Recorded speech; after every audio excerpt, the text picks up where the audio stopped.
Greetings once again. It's time for Shelf Life Book Reviews Online, where I present to you, the faithful reader, a book that I very highly recommend. And today's book is They Thought I Was Dead, Sandy's Story by Peter James. This is published by Macmillan. It retails for $44.99 in Canada, and the page length is 450 pages. The Detective Superintendent Roy Grace series has been very, very popular, and this is book 20. And very early in the series, I think they began in 2005, we met his wife Sandy, and then she seemed to disappear, and there were references. Well, those who have wondered what happened to her and never got answers will get their answer, because this book is told through the eyes of Sandy Grace. It all begins in the book in 2007, and apparently she had gambling issues. Of course, her husband did not know, and a man by the name of Royal Royal Albazi, she was in debt to him for over about $150,000, and so she knew she couldn't stay.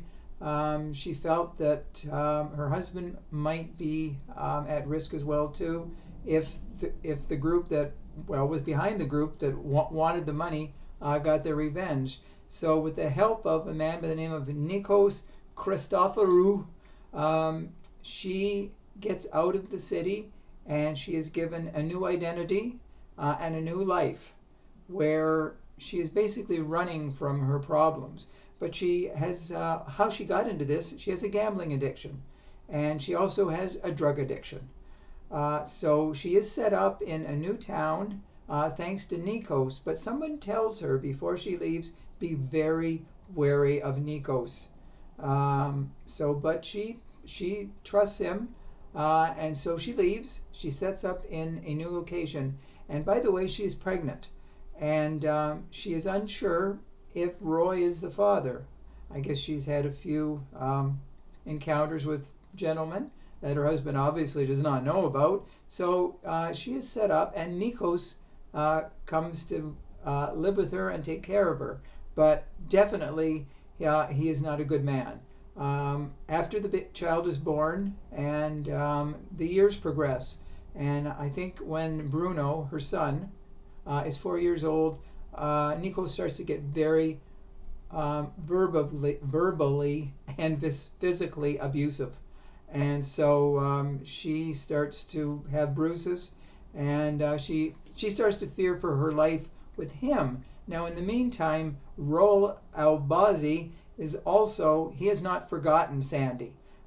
He knows she's gone, but he wants to track her down because he wants the money. Now, Nikos himself, he is not a good person, because he is into drugs, and he actually drugs her many times to keep her under his thumb. He injects her with heroin, and so she's basically a slave at many times to him. But he does want her to go and pick up a piece of luggage that has over $1 million in it, because he is going to have a major drug deal on a boat with a very, very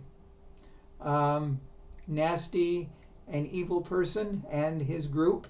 So, but Sandy, I guess she gets the case, and she takes some of the money from it, because when Nikos goes to the boat and they check inside, they say all the money's not here. It's supposed to be like $1.25 million.